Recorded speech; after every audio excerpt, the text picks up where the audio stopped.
기록한 목적을 밝힘.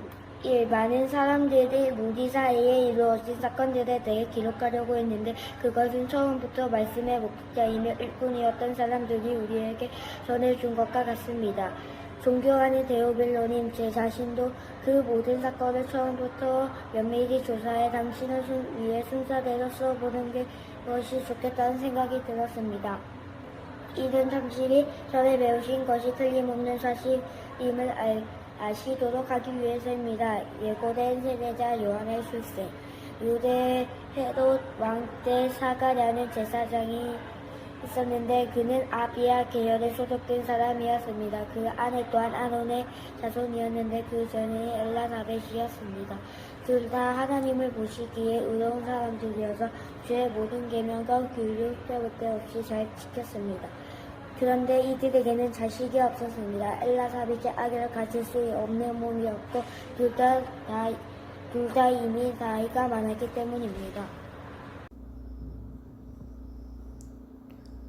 어느 날 사가랴는 자기 계열의 차례가 돌아와 하나님 앞에서 제사장으로 섬기게 됐습니다. 제사장직의 관리에 따라 제비를 뽑았는데 사가랴는 주의 성전 안으로 들어가 분향하는 일을 맡게 됐습니다. 그리고 사람들은 모두 밖에서 기도하고 있었습니다.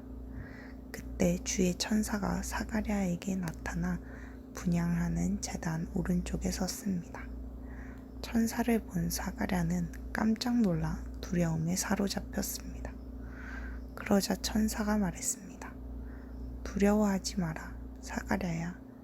하나님께서 내 기도를 들으셨다. 내 아내 엘리사벳이 내게 아들을 낳아줄 것이니 그 이름을 요한이라 하여라. 그 아이는 내게 기쁨과 즐거움이 될 것이며 많은 사람이 그가 태어난 것을 기뻐할 것이다. 그는 주께서 보시기에 위대한 사람이 될 것이기 때문이다. 또 그 아이는 포도주나 독한 술을 마시지 않을 것이고 모태에서부터 성령으로 충만할 것이며 이스라엘의 많은 백성들을 그들의 주 하나님께 돌아오게 할 것이다.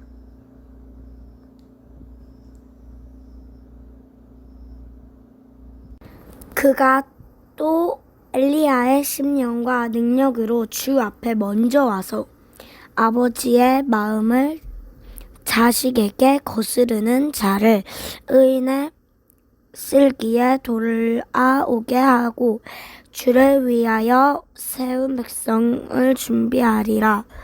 사가랴가 천사에게 이르되 내가 이것을 어떻게 알리오? 내가 늙고 아내도 나이가 많으니이다.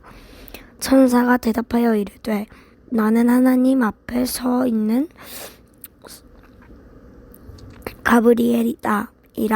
이 좋은 소식을 전하여 내게 말하라고 보내심 받았노라. 보라, 이 일이 되는 날까지 내가 뭘 못하는 자가 되어 능히 말을 못하리니 이는 내가 내 말을 믿지 아니함이거니와 때가 이르면 내 말이 이루어지니라 하더라. 백성들이 사가랴를 기다리며 그가 성전 안에서 지체함을 이상히 여기더라. 그가 나와서 그들에게 말을 못하니 백성들이 그가 성전 앞에서 환상을 본 줄 알았더라. 그가 몸짓으로 뜻을 표시하며 그냥 말 못하는 대로 있더니 그 직무의 날이 다 되매 집으로 돌아가니라. 이 이후에 그의 아내 엘리사벳은 잉태하고 다섯 달 동안 숨어 있느니라. 나를 돌보시는 날에 사람들 앞에서 내 부끄러움을 없게 하시려고 이렇게 행하심이라 하더라. 그 후 6달째에 하나님께서 천사 가브리엘을 갈릴리 나사렛 마을에 보내 한 처녀에게 가게 하셨는데 그 처녀는 다윗의 가문에 속한 요셉이라는 남자와 약혼한 마리아였습니다. 천사가 마리아에게 가서 말했습니다. 기뻐하여라, 은혜를 입은 자여, 주와 너와 함께 하신다. 천사의 말에 마리아는 당황하며 깜짝 놀라 이게 무슨 인사인가 하고 생각했습니다. 그러자 천사가 말했습니다. 두려워하지 마라, 마리아야. 내가 하나님의 은혜를 받았다. 보아라, 내가 잉태하여 아들을 낳을 것이다. 그러면 그 이름을 예수라 하여라. 그는 위대한 이가 될 것이요 지극히 높으신 분의 아들이라 불릴 것이다. 주 하나님께서 그에게 그 조선 다윗의 보좌를 주실 것이다. 그는 야곱의 집을 영원히 다스릴 것이며 그의 나라는 결코 끝나지 않을 것이다. 마리아가 천사에게 물었습니다. 처녀인 제게 어떻게 이런 일이 있겠습니까? 천사가 대답했습니다. 성령께서 내게 임하실 것이며 지극히 높으신 분의 능력이 너를 감싸주실 것이다. 그러므로 태어날 거룩한 아기는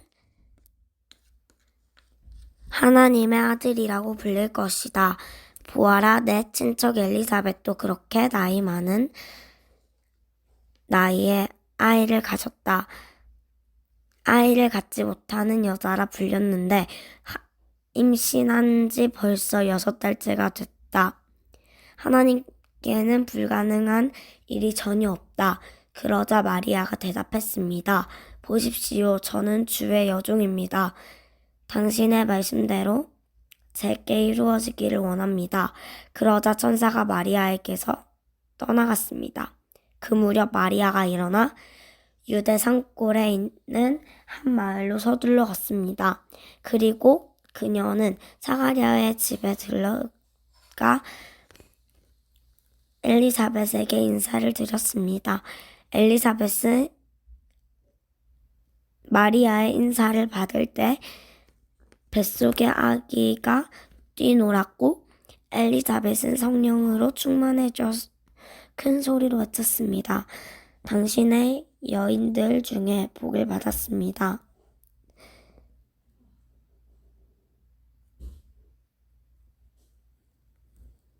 당신의 뱃속에 있는 아기도 복을 받았습니다.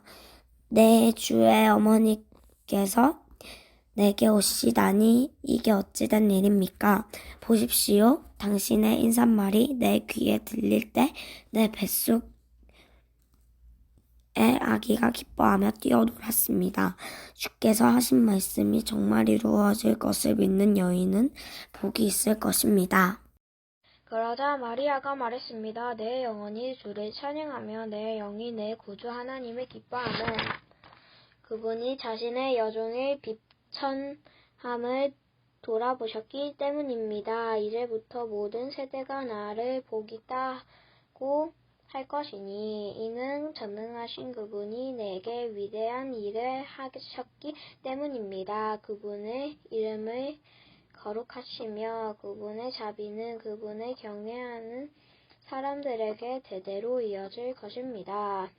그분은 자신의 팔로 엄청난 일을 행하시고 마음의 생각이 교만한 사람들을 흩어버리셨습니다. 그분은 통치자들을 왕좌에서 끌어내리시고 낮은 사람들을 높여주셨으며 배고픈 사람들을 좋은 것들로 배불리시고 부유한 사람들을 빈손으로 보내셨습니다. 그분은 자비를 기억하셔서 자기의 종 이스라엘을 도우셨습니다. 곧 우리 조상들에게 말씀하신 대로 그 자비는 아브라함과 그 자손에게 영원토록 있을 것입니다. 마리아는 엘리사벳과 함께 6달 동안 지낸 후에 자기 집으로 돌아갔습니다. 해산할 때가 돼 엘리사벳은 아들을 낳았습니다. 이웃 사람들과 친척들은 주께서 그녀에게 큰 자비를 베푸셨다고 하셨다는 것을 듣고 함께 기뻐해 주셨습니다.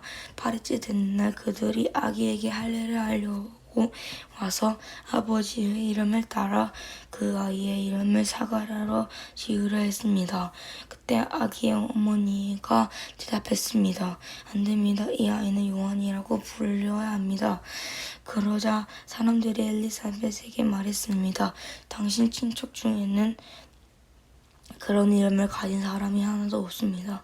그러고는 그 아버지에게 아기의 이름을 무엇이라 할 것인지 손짓으로 물었습니다. 사가라는 서판을 달라고 하더니 아기의 이름을 요한이라 썼습니다. 그들은 모두 놀랐습니다. 그러자 사가라의 입이 곧 열리고 혀가 풀려 말하기 시작하면서 하나님을 찬양했습니다.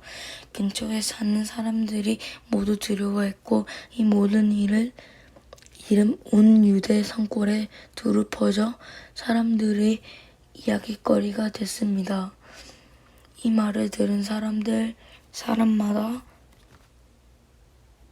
모두 이 일을 마음에 새기며 이 아이가 대체 어떤 사람이 될까라 하고 말했습니다. 그것은 주의 손이 그 아기와 함께 했기 때문입니다. 그의 아버지 사가라가 성령으로 충만히 예언했습니다. 주 이스라엘의 하나님을 찬양해라 하라. 주께서 자기 백성을 돌봐 구원을 베푸셨다. 그분이 우리를 위해 자기의 종 다윗의 집에 구원의 뿔을 들어 올리셨다. 이 일은 주의 거룩한 옛 예언자들의 입을 통해 말씀하신 대로 우리를 원수와 우리를 미워하는 이 모든 사람의 손에서 건지시는 구원이로다. 주께서 우리 조상에게 자비를 베푸셨고 자기의 거룩한 언약을 기억하셨다.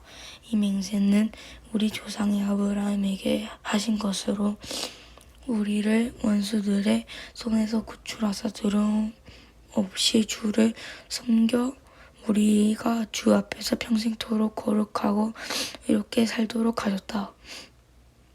너 아기야, 너는 지극히 높으신 분의 예언자로 불릴 것이요 주보다 앞서 가서 주의 길을 예비할 것이며 주의 백성에게 그들의 죄를 용서해 주어 구원의 지식을 전할 것이다. 이것은 우리 하나님의 온유하신 자비로 말미암은 것으로 태양이 높은 곳에 떠올라 어둠과 죽음의 그늘에 앉은 우리에게 빛을 비춰 우리의 발을 평화의 길로 인도할 것이다. 그 아기는 자라면서 영이 강건해졌고 이스라엘 백성에게 공개적으로 나타내는 날까지 광야에 살았습니다.